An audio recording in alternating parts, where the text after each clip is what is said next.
Good morning, faculty and staff. I hope you had a very good summer and it was restful and relaxing. And I want to welcome you back, new staff. It was nice to meet you in your interviews during the hiring process. And now, since it's our first day, let's get started and see what we can make of it.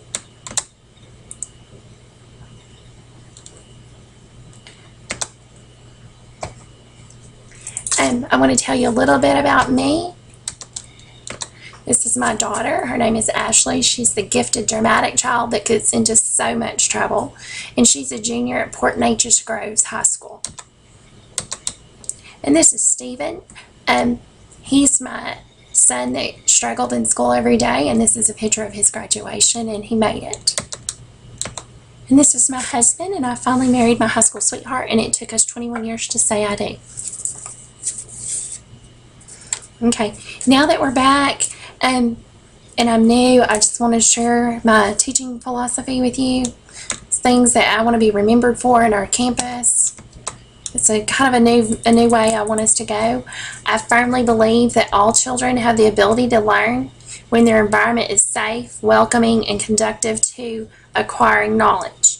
Creating this positive learning environment requires teachers to use effective communication, strong classroom management, parent involvement, academic rigor, high expectations for all, collaboration, acceptance of change, and accountability. So what does that mean? That means that I believe that our kiddos, we're going to have to provide a safe and positive atmosphere within our classrooms for them to be able to learn. And as teachers, we need to make for sure that those lessons are valuable, very important. We need to think about quality of instruction, and bottom line, we need to think about what do we want them to get out of this. So let me tell you what we're going to do, and I'd like to see us start our journey together. And with that being said, there's going to we need to work on some change. So you're probably asking yourself at this point, how are we going to do this, and where are we going? So let's see what we can do together. Our campus vision, Madisonville Middle School.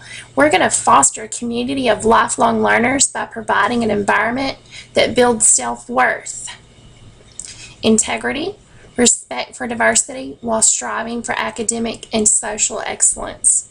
So we're not going to, necessarily worry about these kids teaching them, okay, we're going to worry about a noun, then we're going to worry about a verb.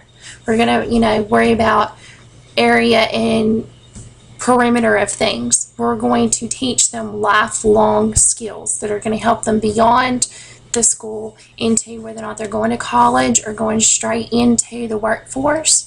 And while we're doing that, we're going to make for sure it's an environment that it builds them up.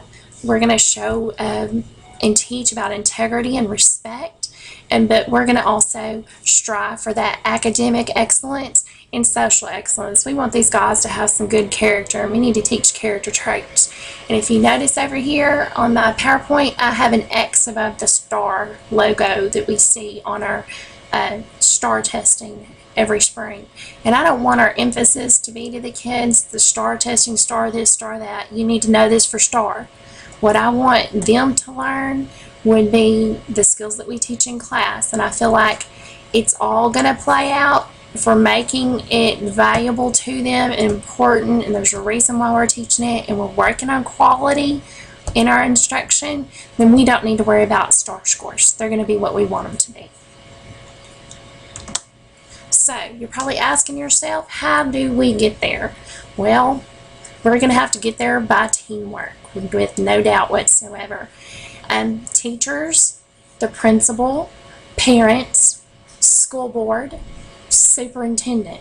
We're all going to have to work together. If you notice on there, I have a circle with the arrows, and you know what? We are only as strong as our weakest link. So if our weakest link is horrible, then we're not going to get to our goal, and that means we're going to fail our students, and we don't want that. I firmly believe that students, staff, parents, and community members are partners, and we all have a personal responsibility in the educational process. student success is also a shared responsibility among home, school, and community. And that means if you're having problems with a student, then you need to go into teaming in those meetings and talk with the other teachers and see, are they having the same problem with the kiddo? Is it behavior? Is it academic? Get an assistant principal involved. Get me involved. Call home. And if you can't seem to get a parent to return your phone call, then you know what? Let me know. We can load up and make a home visit. See if we can reach out to the parent to see what's going on. Because if we can't get parent support, then we can only do so much in that short 6-7 hour time period during the day. We've got to get parent support. Okay, and teachers. I know in order for us to work at Madisonville Middle School, we are the best of the best. But I just want to remind everyone that with our new vision, that we're going to worry about our quality of instruction. I know all of you have great material, but we need to worry about how we deliver that material, okay? And with that in mind, when you do your lessons, I want you to start thinking about the end in mind. What's the end product? We need to start developing those assessments as we're working on our lesson plans. Because if you don't, then after you teach, you might go back and go, well, my test isn't exactly what the scores I want them to be, and that was because I didn't exactly teach the content the way I needed it to be. In stage 1 of your lesson planning, we need to see, is this material worthy and required of understanding? What evidence do you need of learning? Is it going to be a formative assessment? What learning experiences in teaching promote understanding, interest, and excellence? And once again, I know I said at Madisonville we are the best of the best, but I wanted to remind all of you that during my interviews, I had several candidates for each position. I feel like we chose the best one, but I need y'all to reflect. A mediocre teacher tells. The good teacher explains. A superior teacher demonstrates. And the great teacher inspires. That means we're going to inspire them. They're going to get it. They're going to connect the learning from one class to the next. They're going to connect it to real world experiences. And that quote was by William Arthur Ward.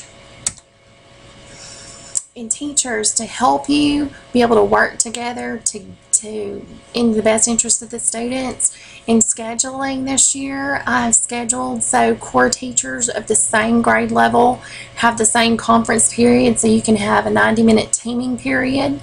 And we're going to call that the Professional Learning Communities, or PLCs. They're going to provide support and shared leadership.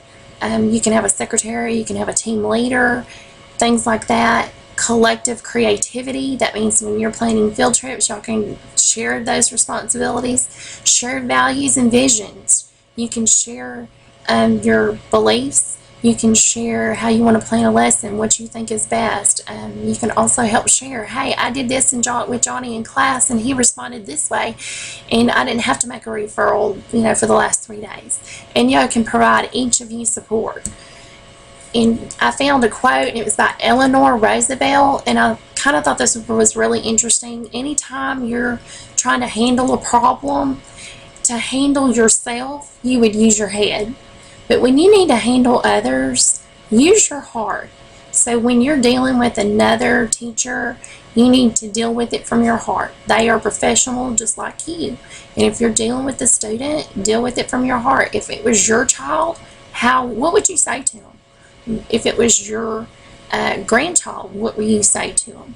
So go about it in that way. Go from the heart.